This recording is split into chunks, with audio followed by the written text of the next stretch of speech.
Hello guys, നമുക്കിന്നൊരു broccoli soup ഉണ്ടാക്കിയാലോ.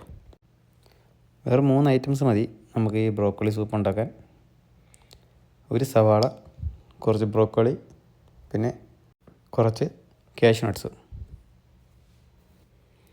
ആദ്യം നമുക്കൊരു സവാളയാണ് വേണ്ടത്. ഒരു മീഡിയം സൈസ് സവാള മതി. അതിൻ്റെ ഒരു നടുകെ മുറിച്ച് 4ആയിട്ട് മുറിക്കണം. എന്നിട്ട് അതിൻ്റെ ഉള്ളിലുള്ള എല്ലാം സെപ്പറേറ്റ് ചെയ്ത് ഇളക്കിയെടുക്കണം.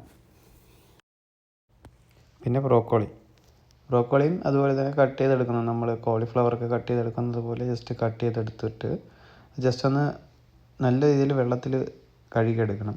പിന്നെ അത് നല്ല രീതിയിൽ നല്ല ചൂട് വെള്ളത്തിൽ ഒന്ന് ജസ്റ്റ് ബോയിൽ ചെയ്തെടുക്കണം ഉപ്പിട്ട്.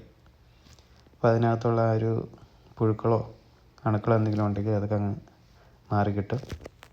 പിന്നെ വേറൊരു പാൻ എടുത്തിട്ട് ആ പാനിൽ കുറച്ച് വെള്ളം ഒഴിച്ച് നമ്മുടെ ബ്രോക്കോളി, സവാളയും കാഷ്യൂ നട്ടും കുറച്ച് ഉപ്പും കൂടെ ആഡ് ചെയ്തിട്ട് ഒന്ന് ജസ്റ്റ് തിളപ്പിച്ചെടുക്കുക. അതിൻ്റെ ആ ഒരു കളറൊക്കെ ഒന്ന് ജസ്റ്റ് ചേഞ്ച് ആവും, മനസ്സിലാവും നല്ല വെന്തിട്ടുണ്ടെന്ന്.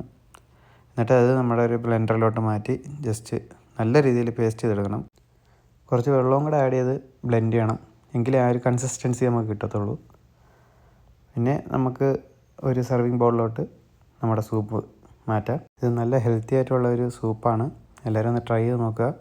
ചൂടോടെ തന്നെ മാക്സിമം കഴിക്കുക, എങ്കിലേ അത് ആ ഒരു ടേസ്റ്റ് നമുക്ക് ഫീലായി കിട്ടത്തുള്ളൂ. ഇല്ലാന്നുണ്ടെങ്കിൽ അതിൻ്റെ ടേസ്റ്റ് മാറും. അപ്പോൾ thank you for watching my video. അപ്പോൾ എൻ്റെ ഈ വീഡിയോ ഇഷ്ടപ്പെട്ടിട്ടുണ്ടെങ്കിൽ എല്ലാവരും ഒന്ന് ലൈക്ക് ചെയ്യുക, ഷെയർ ചെയ്യുക, സബ്സ്ക്രൈബ് ചെയ്യുക. Thank you guys.